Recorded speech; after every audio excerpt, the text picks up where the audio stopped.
You're watching SBA Today.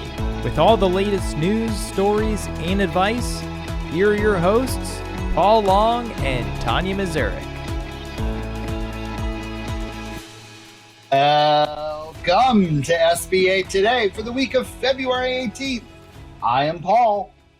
And I am Tonya. And we're going to jump right into the news today because decisions made today can affect your tomorrow. You're telling me. Right? So anyway, per the Business Journal, per the Business Journal, SBA's flagship small business lending program is in the red. Okay, but why? Why is it in the red?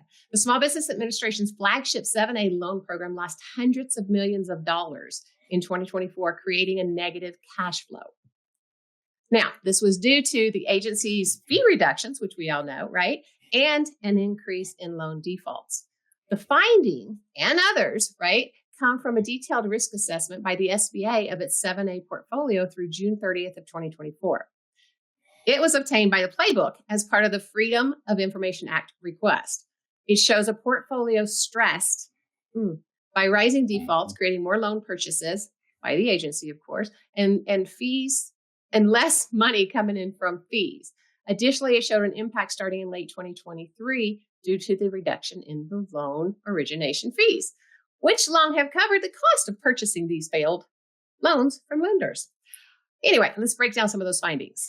So, Tonya, I read what the agency posted, and they posted positive cash flow the end of Q3 2023 of $29.7 million. Okay, not too bad. Then in Q4 2023, so just from one quarter, $29.7 million gain to $97.2 million loss. Then SBA reduced loan fees even further in fiscal year 2024. Oh yeah, they sure did. I know they did, Paul. They also eliminated the upfront guarantee fees for loans larger or longer than 12 months and less than $1 million. For loans between $1 million and $2 million, they cut the fees in half. They reduced fees for loans under 12 months in term and cut annual service fees. So what that did, right, is the SBA ended up with a negative cash flow of about $274 million. I feel like I need to do this, right? That's a sucker punch. And $74 million in the first three quarters of its fiscal year 2024. Yeah. Then they went on to say they attributed $174 million in backlog of about 500 guaranteed loan purchases from fiscal year 23 that paid in fiscal year 24. Okay, fine. The additional $51 million was not attributed to any specific cause. So they're saying that $51 million, Woo! Hey, Doge or whatever the hell you're called. Where are you? Whether it's disappeared or not, they just didn't say where it went. Correct. We don't know any of that, right? But still, that's a significant number in general. Anyway, that's just a significant number, right? So, where's that leave us today? The percentage of SBA screwed. Oh, loans. Sorry. yeah, right? Bleep. Anyway, the percentage of SBA stress loans or loans more than 31 days past due, deferred, or delinquent rose from 1.77% in October 2023 to 2.4% in June of 2024. Yeah, so that 12-month default rate is roughly the same as it was during the COVID pandemic. Man. Yeah. So, Paul, what do you think about that? Because let's unpack it a bit. I mean, easier entry for our borrowers and whatnot into loans, so it costs them less to get into them.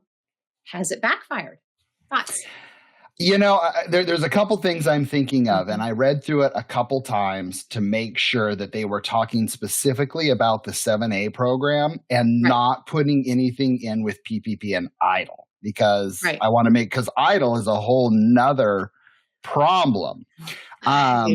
I don't even know how he did that one, but anyway. I understand, getting business to, getting capital to businesses. I get all that. I understand reducing the fee and lower loan dollar amounts, but there's a huge cost to that.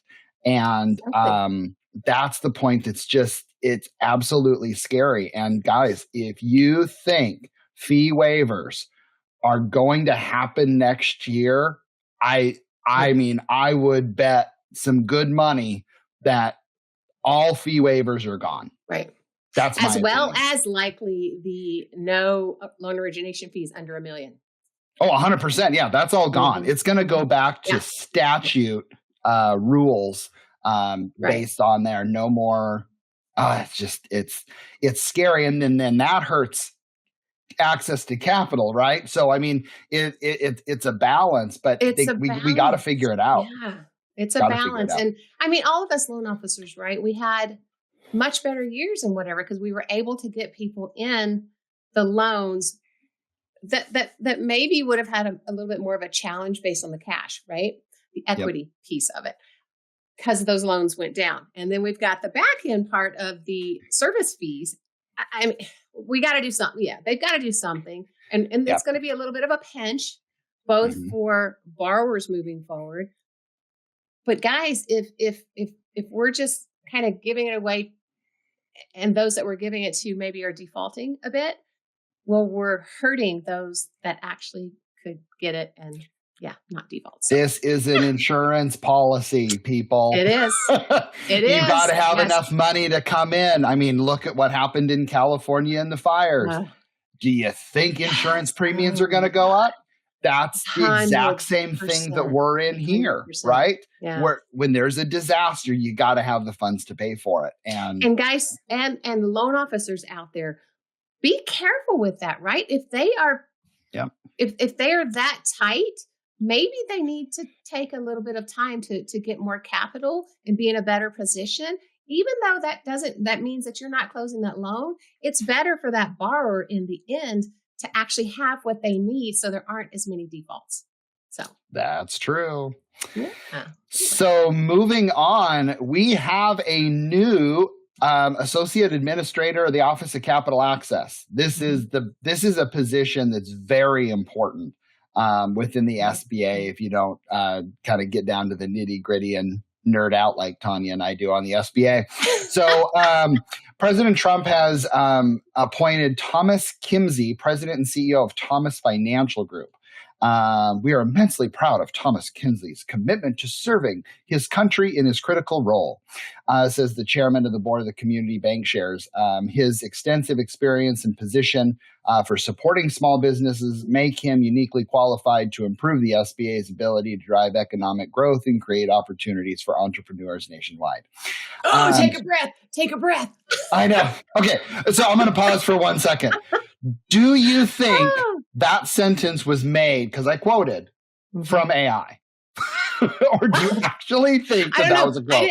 I didn't see any dashes. All right. That's true. That's a typical AI. But anyway. That's true. Exactly. As Associate Administrator for Capital Access, they work to enhance SBA programs, policies that support small business. So there's the individuals that work for SBA that do all the work. They're the administrator, kind of is that voice between the administration and the SBA. But the Office of Capital Access, that is really where fee waivers come in, and all of that stuff is in there. So that's actually, I'll be honest with you, in my opinion, more important than the actual administrator, Kelly Loeffler, just because it's where the meat is attached to the bone. So, Kimsey is going to take a leave of absence at his role as president and CEO of Thomas Financial Group, a subsidiary of Community Bank Shares. So the good news is, I feel, is we have a banker that is doing this. And I think that's the mindset we need in a position like this, not somebody who, maybe is, I don't know, donated a lot or whatever, however political appointees are picked. But I think this is an interesting and a good choice.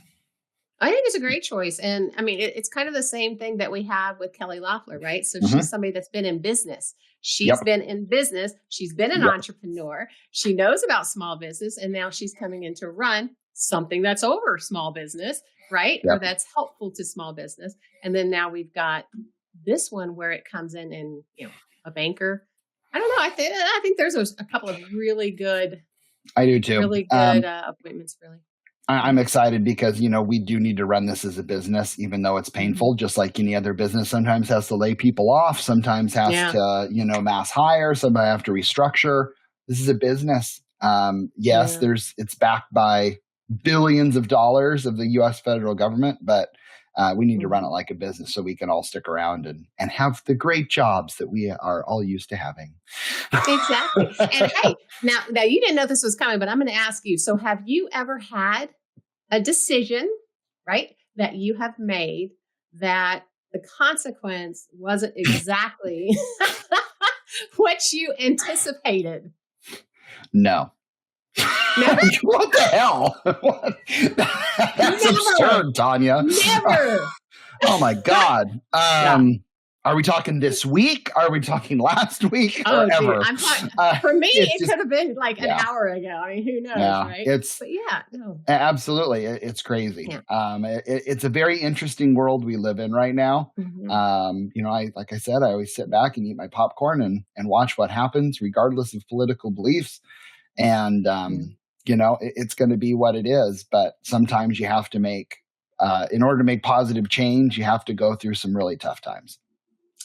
That is so true. And anyway. Okay, guys. Well, don't forget we're live on Tuesdays right here on LinkedIn and or YouTube or any of the platforms where you get your podcasts. You can stream us at any time. In fact, go back and see some of our previous episodes or go and check out our family of podcasts, the Art of SBA Lending and the BDO Show. They would love to see you there on theirs as well. Make sure, follow us. Share with your network and smash the like button if you really like what we are doing here, because we really like what we are doing here. We do. And remember, we love the SBA. We love talking to you. We would love to connect with you. So connect with either Paul or I and or both of us on LinkedIn if you've got any topics you'd like us to discuss or any burning questions. Other than that, rise up with your big bad selves and we'll see you next week.